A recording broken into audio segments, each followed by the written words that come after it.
SMK hadir kembali dan ini tahun politik. Akankah SMK muncul lagi ini sebagai senjata politik?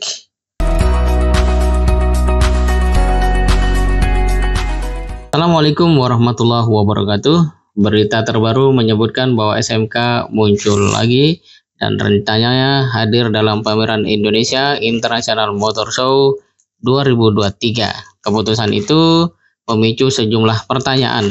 Pertama, ini merupakan kali pertama mereka terlibat pameran otomotif. Kedua, kemunculan mereka berdekatan dengan tahun politik seperti ditulis oleh detik.com.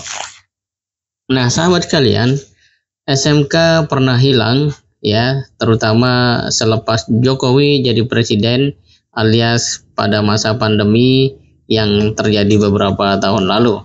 Kemudian Detik juga melaporkan bahwa SMK pernah aktif di Instagram, namun postingan terakhir pada Februari 2021 alias setahun silam.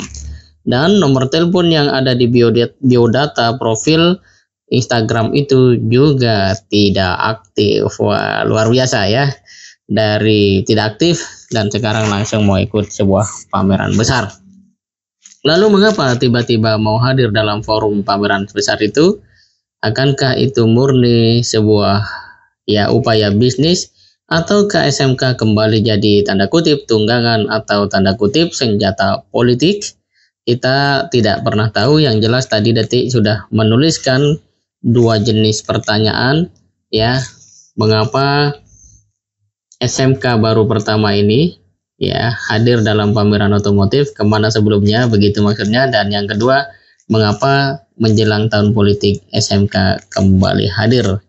Namun secara lebih substansial adalah keberadaan SMK sendiri memberikan kita sebuah rangsangan untuk bertanya mengapa yang tadinya pasif tiba-tiba menjadi begitu aktif. Dan kalau dilihat dari sisi bisnis misalnya, kalau dulu disebut bahwa sudah banyak yang mengorder SMK, sepertinya belum banyak orang bisa melihat mobil SMK berseliweran di jalanan ya, terutama di Jabodebek ini belum banyak orang melihat. Mungkin ada bisa tulis di komentar atau disebutkan link yang menunjukkan bahwa mobil itu saat ini ada digunakan oleh penduduk atau instansi pemerintah yang menggunakan SMK itu sendiri. Nah, sekilas sejarah, saat Jokowi ikut Pilkada DKI Jakarta 2012, mobil ini sempat digunakan dalam perjalanan dari Solo ke Jakarta. Walaupun sampai saat ini tidak lagi sepertinya ada mobil itu ditunjukkan kepada masyarakat. Yang jelas waktu itu dipakailah dari Solo ke Jakarta.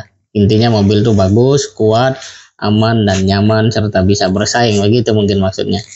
Namun pamor SMK sempat tenggelam ketika Jokowi terpilih menjadi Gubernur DKI Jakarta. Nah, ini orang bertanya, apakah SMK ini senjata politik dalam pengertian dipakai untuk membuat daya pikat kandidat tertentu, dan ketika sudah tercapai hajat memenangkan pemilu atau pilkada, mobil itu tidak perlu hadir kembali. Dan kalau misalnya ketika saat itu misalnya betul-betul itu memang senjata politik, akankah ini sebuah siklus yang memang harus diulangi karena memang ini dianggap efektif mungkin? Yang kedua, masyarakat akan cenderung untuk tertarik. Tapi dengan perjalanan yang sudah ada, apakah masih mungkin rakyat tertarik kepada kandidat dengan gimmick-gimmick, termasuk dengan hadirnya sebuah mobil yang katanya karya anak bangsa misalnya ya. Nah, meski begitu, SMK meroket lagi saat pria kelahiran 21 Juni 1961 ini berkampanye menjadi presiden pada 2014. SMK kemudian seolah lenyap saat Jokowi menjabat presiden Indonesia mulai Oktober 2014. Pada April 2015, berdiri perusahaan Adi Perkasa Citra SMK Hero Aceh sebagai pengelola SMK yang dipimpin mantan Kepala BIN AM Hendro Priyono.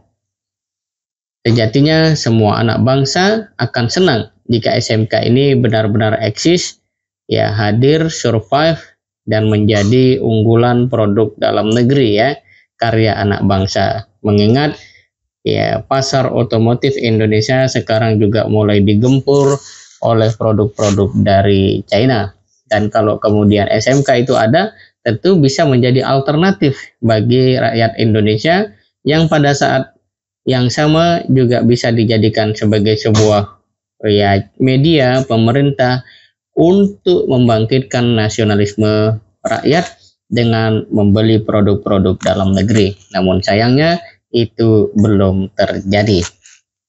Dan kalau kemudian ternyata SMK hanya jadi media pencitraan dalam tanda kutip, tentu siapapun pasti akan bertanya, mengapa SMK harus sampai dijadikan cara untuk meraup suara misalnya ya.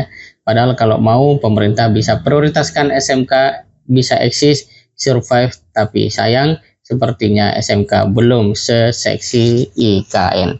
Nah sahabat sekalian, munculnya SMK ini tentu menjadi sebuah pelajaran penting bagi kita. Pada saat yang sama ya kita tetap tenang saja dan boleh kita untuk berpikir positif. Mudah-mudahan SMK yang sekarang betul-betul akan jadi produk dalam negeri ya, betul-betul akan survive dan bersaing.